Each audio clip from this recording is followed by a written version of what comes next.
Hello, this is Frank Valvey with Frank Presents, and today it's my pleasure to have Christel Akouri with us. Hello. Christel is of Lebanese heritage, but first we're going to talk about Lebanon as a country, but first tell the audience a little about yourself. I was born in Lebanon. I moved here in '98. My family moved here. So I grew up here, went to school here. After college, I went back to Lebanon for a couple of years and I worked with a fashion designer there. And so then I got married and left and moved to Sweden, actually. And I lived there for about 10 years until I moved here 4 years ago. You lived in Sweden for 10 years. I did, yeah. Wow. Built my family there. You have family there too? Well, my family, Your my family. 3 children. Yeah. Yeah. And were any of them born in Sweden? 2 of them were. My middle child I had here, so Yeah. I can come and be near my my mom for help. And talking about Lebanon, can you first tell us the geography or where Lebanon is?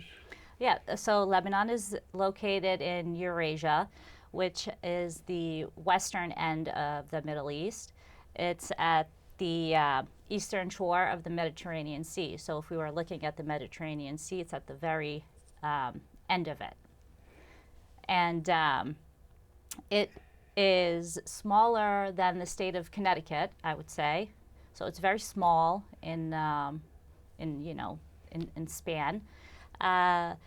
Its location is actually very strategic because it's at the crossroads of the world, from being it having Europe to the left and having the rest of Asia to the right, which as we look back in history is very important because they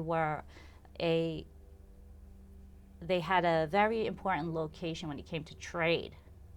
And trade really took off from these cities at the time, especially with Egypt and the pharaohs.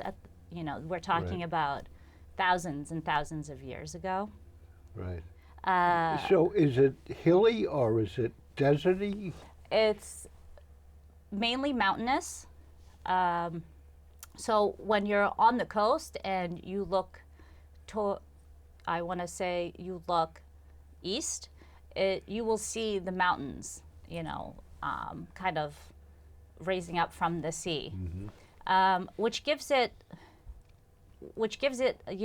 a unique climate because, for example, in the spring, you could be on the beach and you can go skiing in the same day. Yeah, if we still had snow from winter, people there joke about that, and it's actually, people do it. It's quite amusing. Yeah. Yeah. Must remind you of New England weather then. Yeah, yeah. You can go from the Cape to the mountains. Yeah, something like that. Yeah. Yeah. But it's, your drive from the coast up to the mountains could take you just a half hour. Oh, wow. Because of the high altitude and, They're it's pretty a huge steep. difference in climate when your ears would be popping on the way up.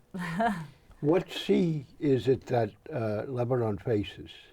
The Mediterranean Sea. The Mediterranean Sea. Mm-hmm. And give me a relationship to the Suez Canal. Does Lebanon border it at all, or? No, it doesn't. Okay, not near it. No. No.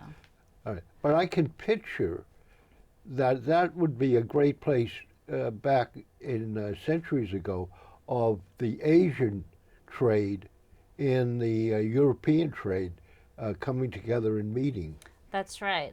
So there is a city called Byblos. It's the city I was born in, actually. Today it's known as Jbel, but originally it's called Byblos. Mm-hmm. And this city was a trading center, and trade started with Egypt at the time because they made paper and traded with Egypt. They also made Lebanon is also known for its cedar trees, so the timber they would make boats out of, and They would ship boats and timber to Egypt. And the emblem of the city of Byblos is actually a ship. Oh. Yeah. The word Byblos means papyrus. And the word Bible actually originated from With papyrus. yes, from this word, because a document or a set of papers. Yeah. Yeah. Along with the Dead Sea Scrolls and a lot of other old writings. Right. Right. Yeah. Who were the people of Lebanon back then? So, well, the first signs of people in general was found about 8,000 BC. 8,000 8,000 BC. BC, yes. And then the first actual evidence of civilization came around 4,000 BC, where we see actual urbanization in the city. So those people were the Phoenician people, who happened to also invent the alphabet that we know today. They originated the written alphabet that we have. Ah. Yes. So, but that alphabet, that wasn't anything similar to English. I mean, it was an alphabet or the beginning of recording what happened. It was like the beginning of writing then, because an alphabet was created. Yes, I mean it is the closest thing that we have that we have to the modern day alphabet. Mm-hmm. That was the origin of it. I can't really say in specifics what exact letters were used at the time. The symbolism may be slightly different. Some letters have been added or subtracted or changed over the centuries. I think in Egypt, mathematics and arithmetic, way back took a predominant place. Did that also happen in Lebanon? Was Lebanon the beginning of mathematics? They did use mathematics at the time. I think when you are talking about trade, mathematics is a must in order to be able to see business in that way. So they definitely used some form of mathematics. Wow.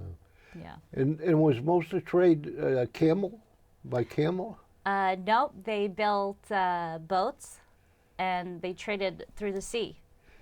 Not necessarily over the land then? No. I personally haven't read very much about trade through the land. It was mainly through boat. The boat. Yeah, through water. With I gather then it was with sails. The boat was powered by oars. Yes, it was. I think to get through the sea that way, you definitely would need sails and oars. Yeah. Yeah, I mean, there was obviously slavery back then in order to, I guess there was slavery in Egypt. Uh-huh. Unfortunately, the way that they worked at the time, they took advantage of these people, and they built these boats, these large ships, and built all these castles and cities and so forth. Mentioning slavery, who were the slaves then? Who were the people that were enslaved? From what we know of the people that were there at the time, it was either Phoenicians, and it was the Israelites. We call them Israelites now, but before then it was the people of that region in that land. Uh-huh. Yeah. The history, when you look at the culture, first of all, what was the dress? What would be? You mentioned that you were first a fashion designer, and I love your jacket. I love Thank you. Your coat. It goes so well with you. Thank you. What was their fashion back then? fashion has taken many different forms over the years in Lebanon. At Phoenician times, I'm not so sure what that was like, but as we move down the line during the Roman rule, fashion was obviously what the Romans would wear. What do you call it? It was more of tunic style, and then as we move even forward during the Ottoman rule, we see a lot of harem pants, the fez hat, which is really what Lebanon is historically known for in fashion. Is its hat? The fez hat. It's a red cylinder hat with a black tassel that hangs on the side, with Like the a black harem pants that are. Like a Shriner's hat? I don't know if you know what a Shriner is. No, I'm not sure. Yeah, it's like a Mason lodge. But so the hat is red. Yes. And round and high? It's about maybe yay high. Yeah. Yeah. So it stands maybe this tall, cylinder in shape, Okay. straight down with a tassel that hangs from the top down. And the men and women will wear dark skirts and pants? The men would wear the dark harem pants Yeah. with a white button-down shirt. Yeah. It had a straight collar, a small straight collar. Some of them would also wear, like, instead of the fez hat, they would wear a scarf that they would flip up, and with a band looking, like a weight, you could almost call it, to weigh the scarf down so it didn't fly away or move around. The women, though, historically wore a cone-shaped hat that had some kind of fabric. Usually it was a transparent type of fabric that was, bellowy, and that also draped down. And they would wear dresses for the most part. Yes, the pants were not in fashion at that time for women. Yeah. Yeah. The at the time, what developed as far as dance and in music? How did the culture develop? I gather there's probably a unique music and a unique style of music, a unique style of dance. Yes. Again, so it's very eclectic because of all the different empires and rules that have passed through the country. But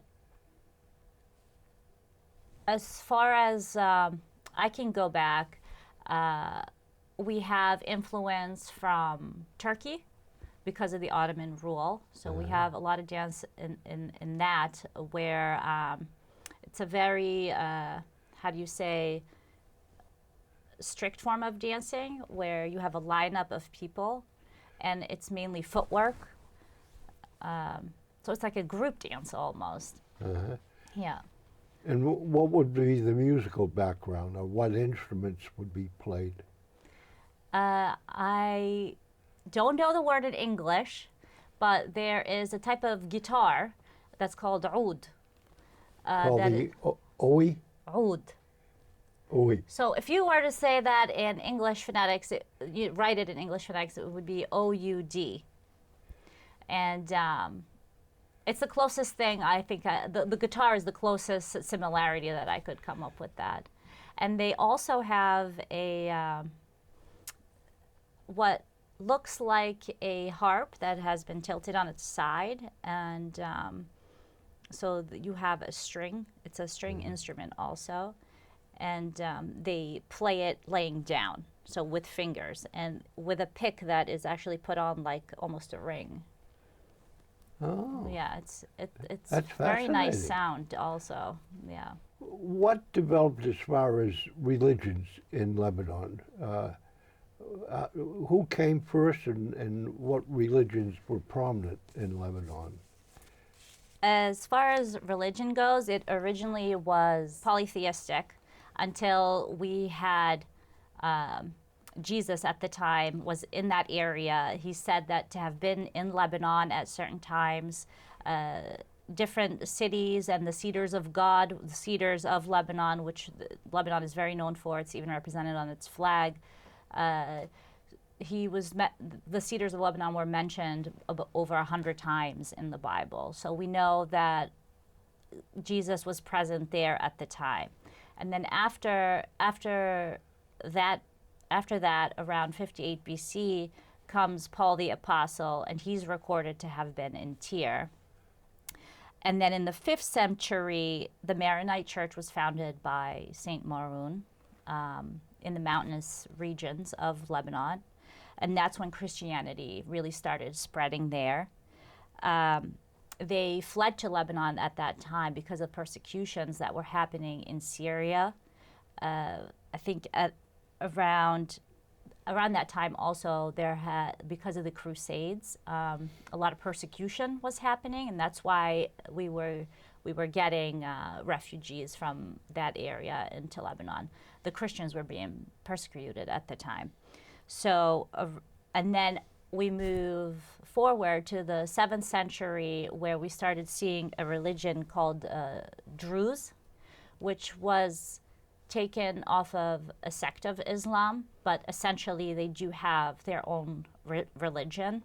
They're not technically today considered part of Islam in itself. They have their own book. And by the 16th century, and after the Crusades and the Ottoman rule, we find a larger number of Muslims come in. So now we have this huge mix of different religions. So we have paganism, which, I mean, it took a long time for paganism to completely come out of the area. So we have paganism, we have Christianity, we have Druze, and we have Muslims. And this is, really huge at the time to have this many religions in one region, because people were being persecuted, and so it's really like an important part of history, I personally think. Well, I remember, particularly probably back in the 1950s and 60s, that Lebanon was really a center of culture and a center of religious coming together, that there was a strong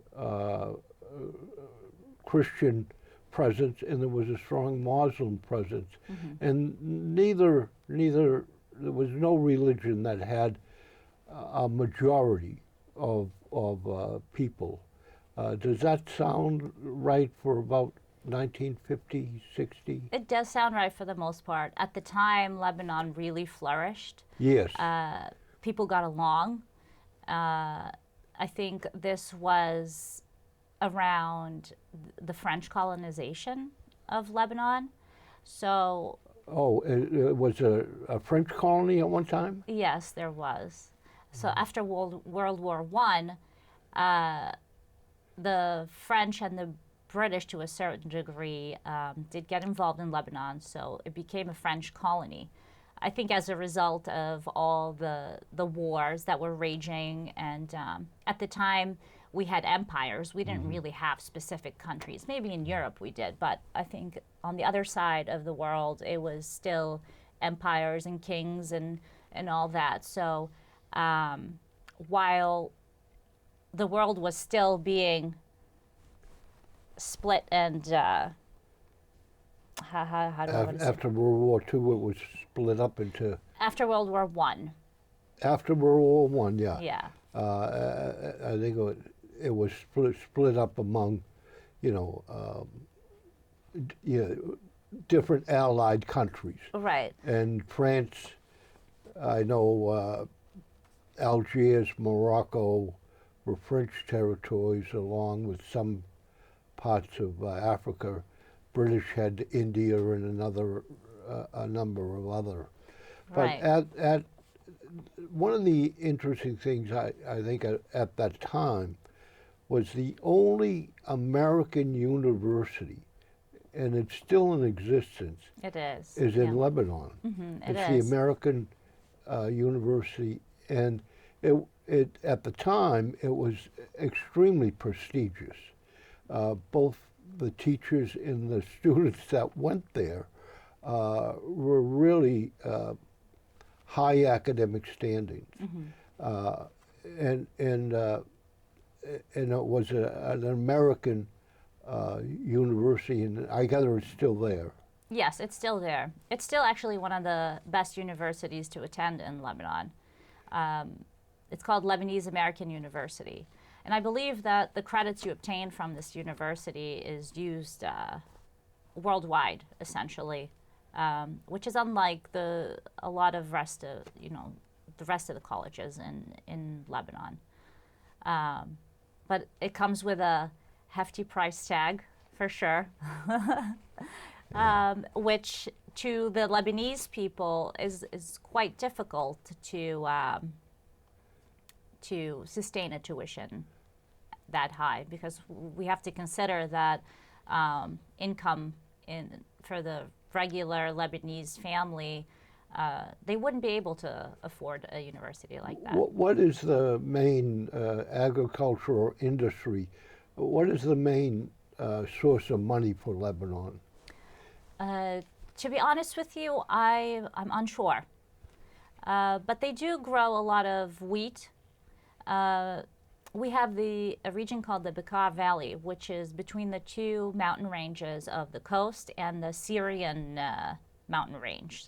So you have the coast, a mountain range, and then a valley, a flat land, a valley, and that's what it's called, the Bekaa Valley. And then you have another mountain range, which on the other side of would be Syria. So this valley is, the soil is so rich, and whatever you grow just flourishes in that region. Because of the oil? The soil. The soil. The soil. Yeah, it's very rich. So I do know that they grow crops. They rely on it heavily.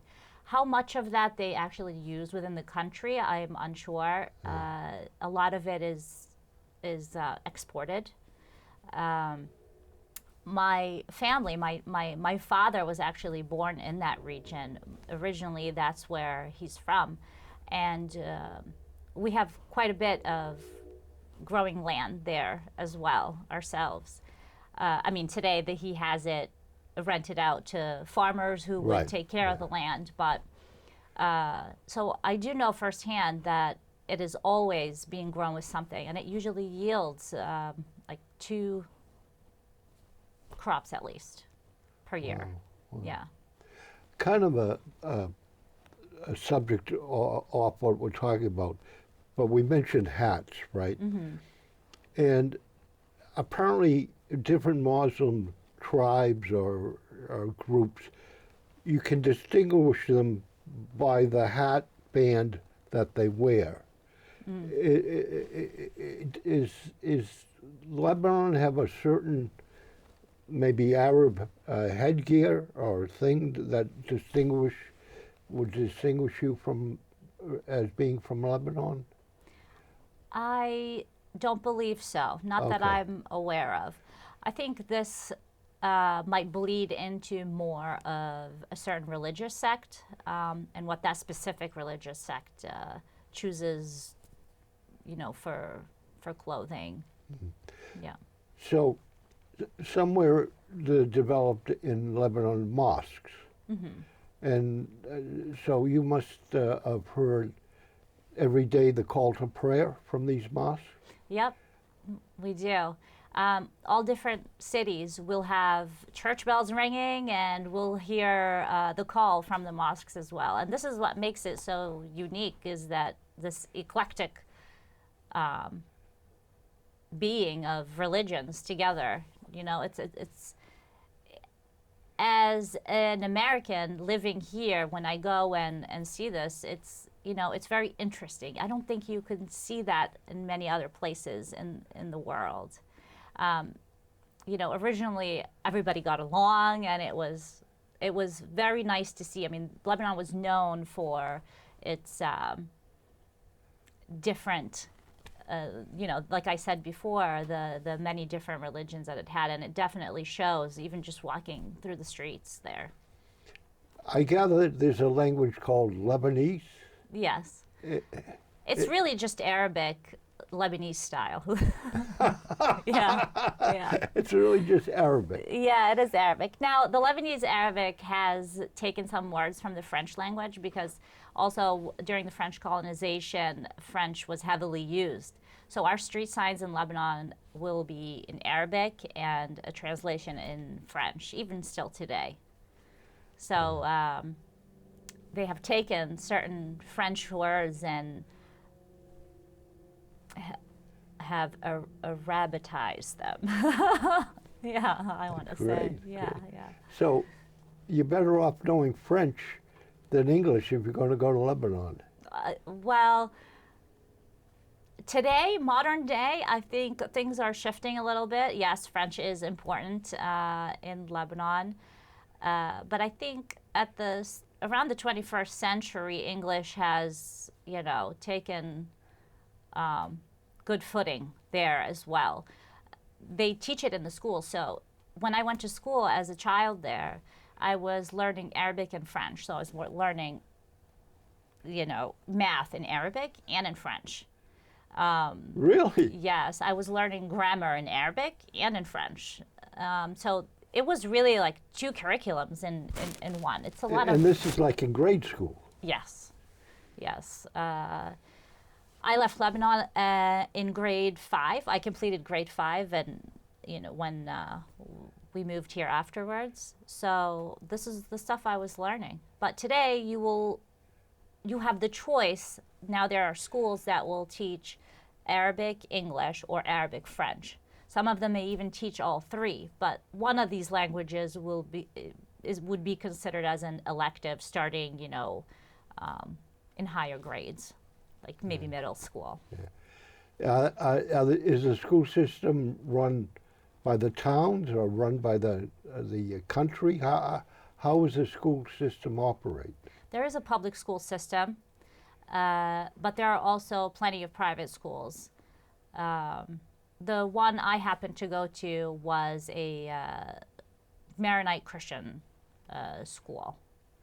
Tell me about the Maronites. I'm not that familiar with them. It's very similar. Well, it's essentially Catholicism. The differences are minimal, maybe in the way that they build their churches and the way that they run their masses. But we do follow the same pope as the Catholics do. It's under the same pope. All right, so you're more Roman Catholic than Greek Orthodox. Yes, Orthodox is different from the Maronite. Maronite Catholics, yeah. Or the Roman Catholic. Okay. Yeah. So is there, I gather there's a strong presence of the Maronite, but is there a strong presence of Roman Catholicism? There is. There's many sects of Christianity in Lebanon. You have Protestants, you have Orthodox, you have Catholics, you have... Do you have Coptics? They're more from Egypt. Yes.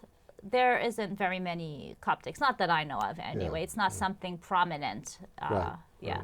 right, Yeah. And how do you get around in Lebanon by transportation? Do they get around bicycle, cars, or We buses? use cars. Or? We use cars. There are buses.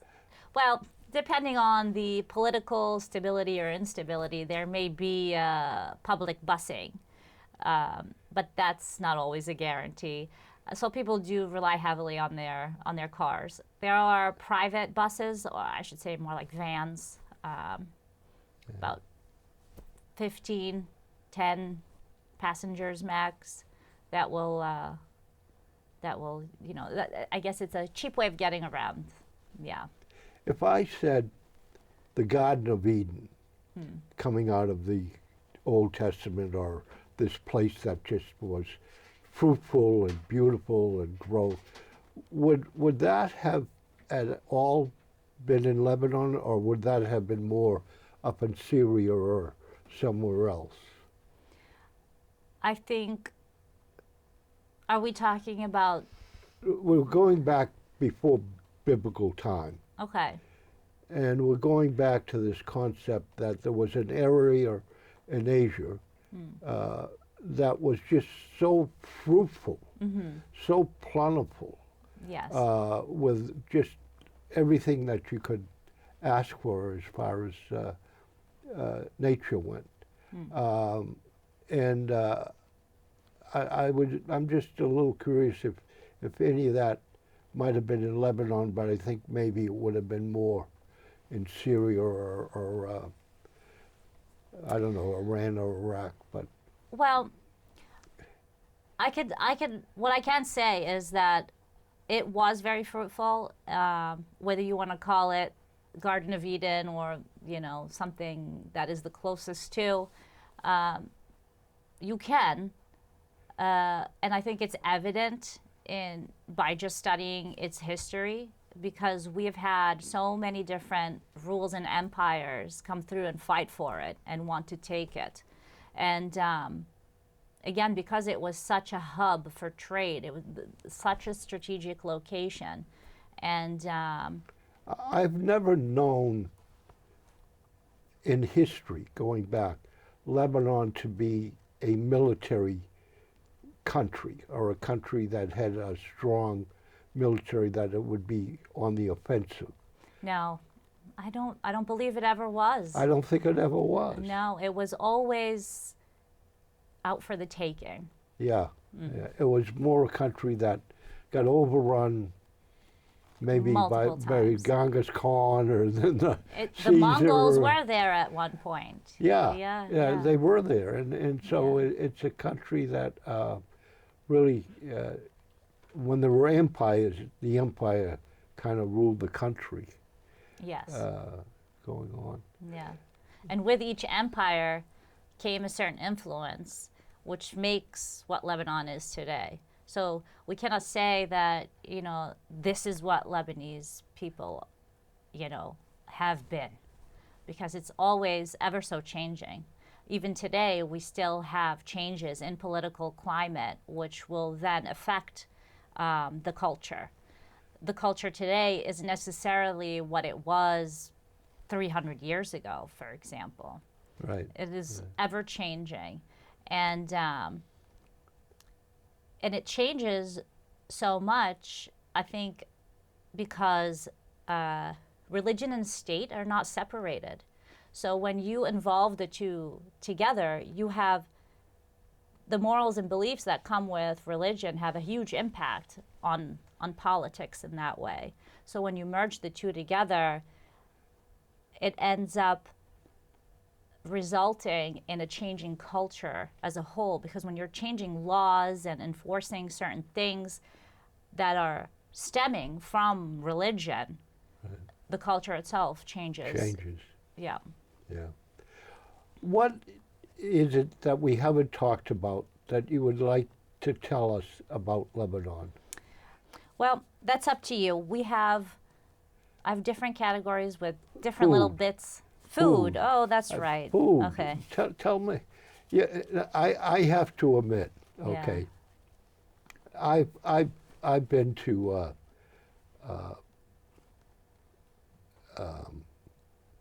Jordan. I've been to Israel.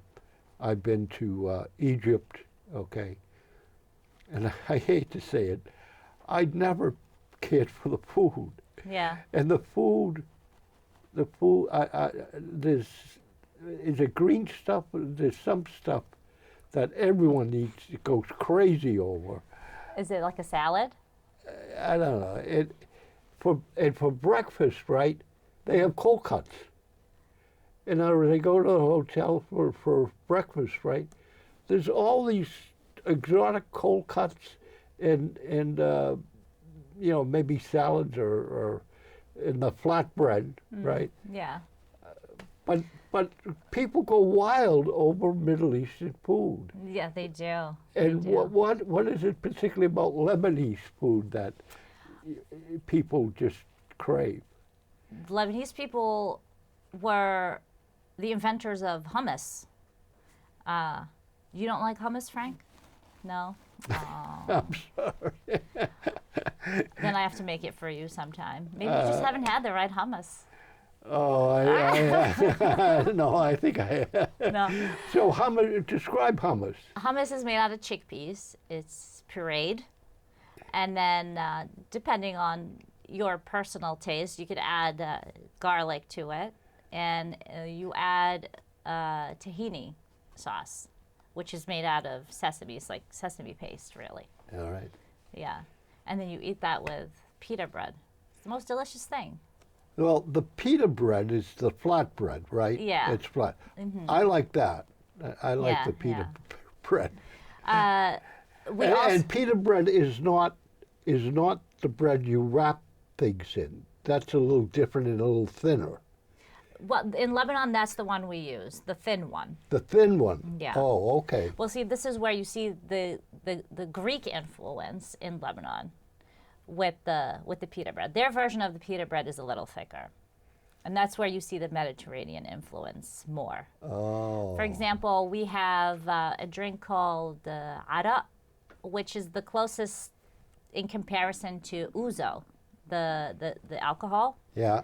Yeah, but for ours, you only use a teeny bit of it, and then you add water. So it has like a certain ratio that you use to it, and then when you add the water, it turns white. Oh. Yeah, it's usually anise flavored, Uh-huh. and it's made out of grapes. So that's very similar. So is baklava, the dessert. Baklava, I know as a Greek dessert or delicacy, right? Yeah, it's also a Lebanese one. And are they different or? A little bit, A yes. little bit? Yes. It's not as sweet as the Greek. As far as stuffing goes inside the baklava, Lebanese people are better known to use cashews and pine nuts. I think the Greek, I mean, don't quote me on this, but I think the Greek use more walnuts and pistachios in that sense. I mean, not that these are not used in Lebanon, but predominantly cashews and pine nuts are popular. So it sounds like the Lebanese food is much more vegetarian than meats in it. No? I wouldn't say so. There's Okay. quite a few meat dishes. Like, for example, there's something called kibbeh. Called what now? Kibbeh. Kidbit? Kibbeh. On the end. So, Kibbeh. yeah, so that is minced meat, whether it's beef or lamb. Originally, people would use lamb. And it's mixed with a form of cracked wheat. And then they shape it into, you could bake it in a pan, or you could shape it into football-shaped little bites. Yeah. And they're stuffed with also ground meat and onions, and people will use toasted pine nuts in that, or maybe other nuts too. What's for dessert? There is something called knefe. That you could eat that for breakfast too, which is a cheese with semolina on top, and it's baked and then doused with syrup. That's with syrup, Yeah. not like maple syrup. No, it's like a sugar syrup. Yeah. People flavor it with rose water or orange blossom. It gives it like a nice taste. And then you could also eat that with something similar to the Greek pita, a small, thick pita that has sesames topped on it. It's delicious. Are sesame seeds grown in Lebanon, or we must import them? At the rate that it is used in Lebanon, I would assume that it is grown there. Yeah. Yeah. All right, now the $64,000 question. Now that we talked about food, is there a great Lebanese restaurant in the Franklin area that you maybe go to once in a while? In Franklin, no, but in Walpole there is. And what might be in Walpole? We own a Mediterranean restaurant. It's called Sticks and Stones. It's off of Route 1 in Walpole. Sticks and Stones. Yes. You need to remember that. Yeah. You need to remember that. I'm going to take you there one day, and maybe then you'll feel differently about Lebanese food. I'm an old New Englander, I guess. There's no hope for me. Yeah. It's never too late, Frank. Oh, what is there something? You're a designer in clothes. In Lebanon today, are there many? I can't, for some reason in my mind, I can't picture fashion design in Lebanon. That you go to a department store and you're looking for high fashions.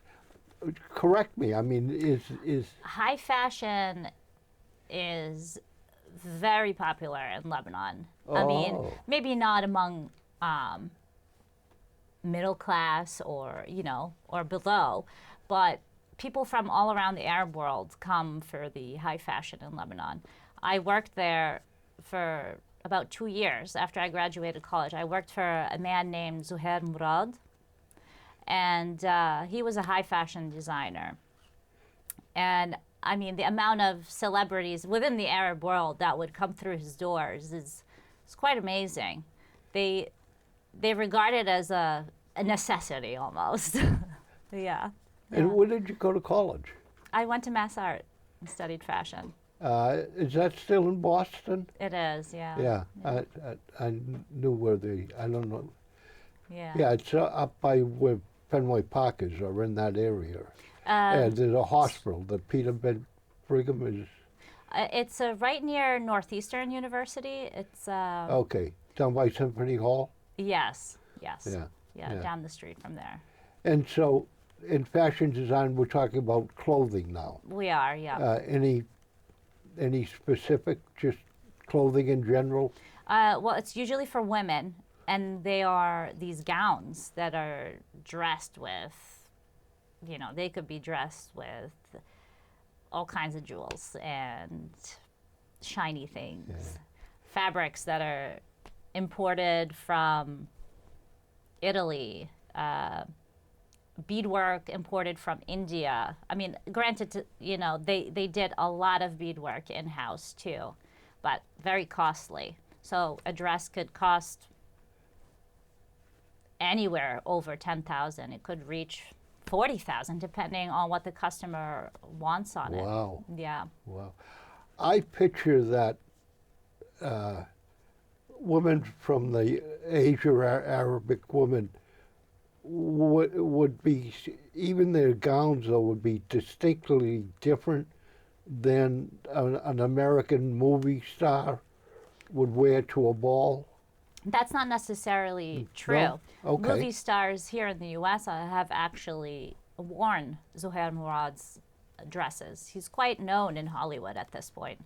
Other designers like Elisab, also all over France, Italy. I mean, they are in fashion weeks for these countries on a regular basis. Yeah. Even the women in the rest of the Arab world, let's say more conservative countries that you wouldn't presume would wear these things, have parties with, like, just women. And they do purchase these gowns for their lavish parties. So in the Arabic world, in Lebanon and other countries, there are gatherings of people of some wealth for a party or a wedding, or what would it be? Mostly just some person having a party at their home or villa, or it could be weddings. They'd make wedding dresses for these customers. It could be just a gathering. I mean, we're talking about people that can afford a $30,000 dress, for example. So there may not be a reason for the party specifically. Right. You know, these gatherings are very lavish, and like I said, I mean, you could have just like a ladies' night dinner, or you know, and they get together and have these high standards within amongst each other, I suppose. I'm in Jordan. Yeah. I'm in a hotel in Jordan, and all of a sudden I hear this drumming, all drumming. For maybe 15 minutes, I hear this drumming getting louder and louder. And then there are men carrying the prospective groom up in the air, Yeah. carrying the prospective bride up in the air, right, into the area where I think they're going to be married. I don't think they're married yet, right? Yeah. Into the area, and there's like a tent set up in like a royal tent, and all night long there was drumming. Yeah. It was so different. Yes. I couldn't get over it. It sounds like it was a Muslim wedding if they Yes, it had this was. kind of setup. Yeah, it was a Muslim wedding. Yeah. We find this even in Christian weddings. I mean, not the tent, but holding the bride and the groom up on a chair and carrying, like parading them, I suppose, when entering. Yeah. Even when they're just on the dance floor, they would do this. I mean, Lebanese weddings are super lavish. People may go into debt just to have a lavish wedding in Lebanon. Okay. Yeah, The wedding it's is quite that a thing. important. The wedding is that important. It's very important. It's very important. It's like having a lavish wedding is almost part of the culture in Lebanon. Yeah, because you want to celebrate. I should say that families are very close knit, and even your cousins are like your siblings. They tend to stick together. Community is super important. It's hard to see something like this, for example, in the U.S. today. I mean, of course, modern day times are changing the culture in Lebanon of what it used to be, but it's generally very, I suppose, conservative when it comes to family values and instilling them. Originally, it was patriarchal, but with women now going out and working, again, things are shifting, maybe at a slower rate than, let's say, here. But again, family is still, nonetheless, very, very important. Yeah. And, you know, even meal times, like on a Sunday, we could sit from 1 noon, like around noontime, until the end of the night on one meal. Like these meals will just draw out for hours of just, you know, drinking, eating, and it's like a social event more than we're just eating and getting up. Yeah. It's time with the family, and yeah, it's a huge social event essentially. That is tremendous. Yeah. That is wonderful. It is very wonderful. I mean, having this closeness and tightness of families, it is very good. But at the same time, it comes with its disadvantages as well. Where, Right. you know, Right. where you could have lack of privacy or Right. certain gender roles set. Or, Yeah. Christel, Akouri, thank you for being a guest here. It is certainly my pleasure and privilege, and I've really learned a lot about Lebanon that I wasn't aware of, and some things that I was aware of were wrong, and you've set me straight. Thank you for having me. It was a pleasure. Yeah. Well, Christel, Akouri, and Frank Falvey wish you health and happiness, and enjoy your family, and have a nice, long, about 5-hour meal, and get together with all your cousins and grandparents and nieces and nephews, and appreciate you coming here to the Franklin Studio. Thank you, Christel. Thank you, Frank.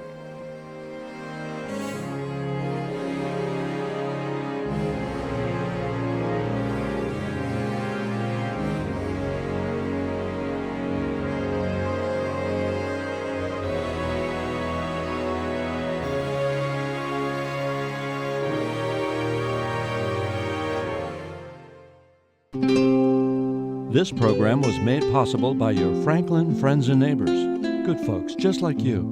Thanks for supporting Franklin TV. And thanks for watching.